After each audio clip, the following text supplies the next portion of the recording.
Hello and welcome again to Not Fake News. Oh, stop worrying. Would they have given me a peace prize if I didn't know what I was doing? Now go to Syria.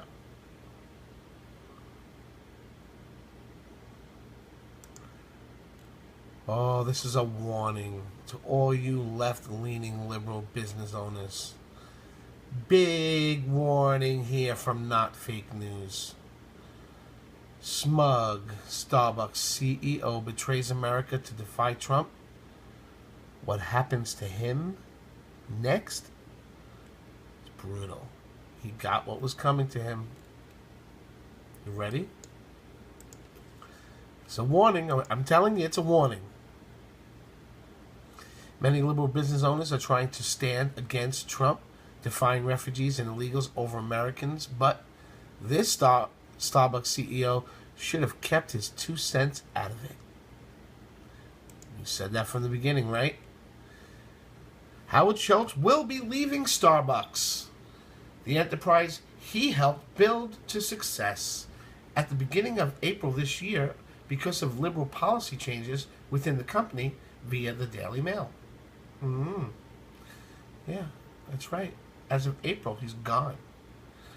In January, Schultz, the dunce, made headlines in January when he opposed Donald Trump's ban of refugees, claiming Starbucks would hire 10,000 refugees in an open letter via Starbucks. In this letter, Dunce stated the coffee company was making a concerted effort to help welcome and seek opportunities for those fleeing war, violence, and persecution and discrimination. There are more than 65 million citizens of the world recognized as refugees by the United Nations, and we are developing plans to hire 10,000 of them over 5 years in 75 countries around the world where Starbucks does business. Bad idea. Right now, it's a bad idea. You should be saying all good things and trying to help Americans right now, and worry about the people outside of America later. After this open letter came out, the positive opinions about the company and brand began to drop drastically. As much as 2/3 between January 23rd and February 13th. This is all because of the American people who boycotted Starbucks, including myself. The stock in the company also suffered after the open letter was given out by Dunce, Schultz.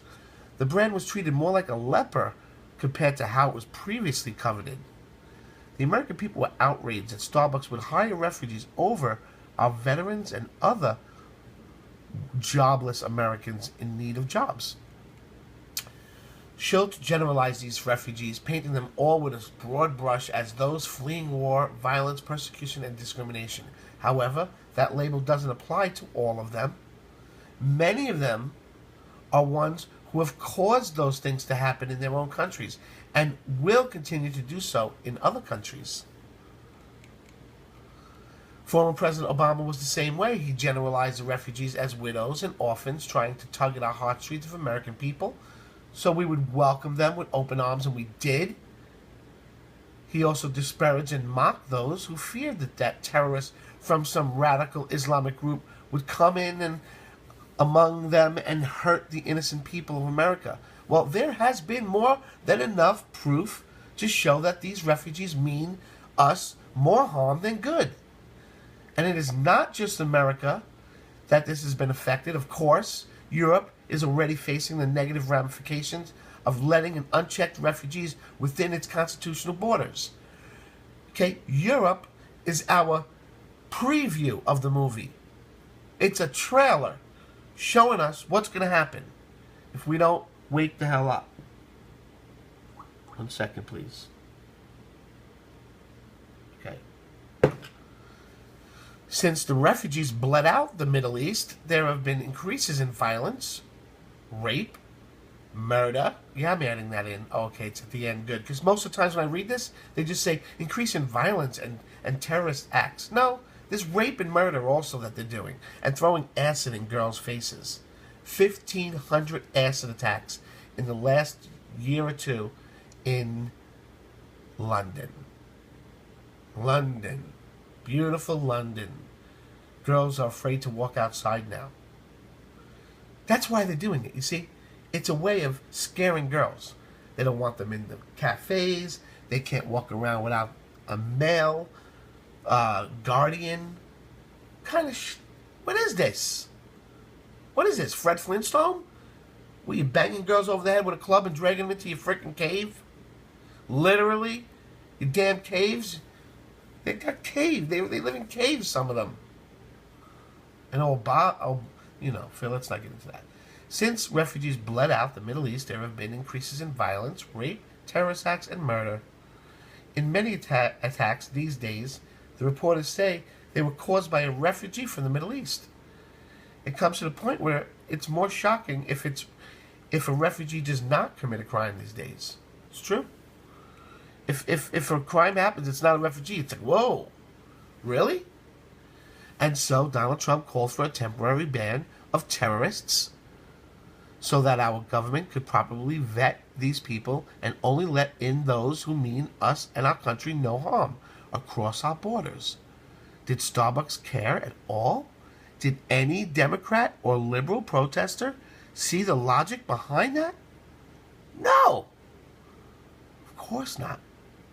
Instead of helping out those people in their own country, instead of focusing on the lack of jobs, our terrible healthcare system, and the abuse of the welfare system by the refugees and immigrants, Democrats continue to fight for anyone but the American people. I'm glad Schultz, the idiot dunce, is leaving Starbucks, and he will not be missed.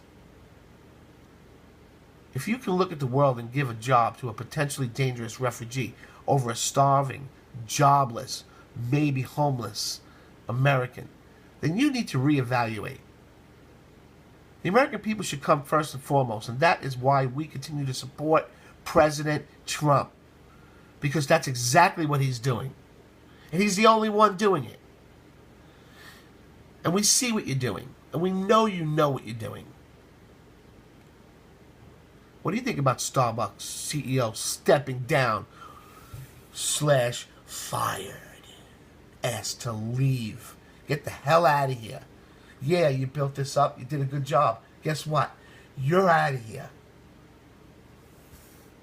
Maybe one day we might go to Starbucks again because they fired the dunce. Maybe. Thank you for watching. Hope you enjoyed this episode of Not Fake News. Subscribe if you haven't already subscribed. Share this with your friends on Facebook and Twitter. And if you like what we're doing here at Not Fake News, please like the video. It's important and it means a lot to me. And the rest of us here too. Thank you. I'll see you next time. Not Fake News.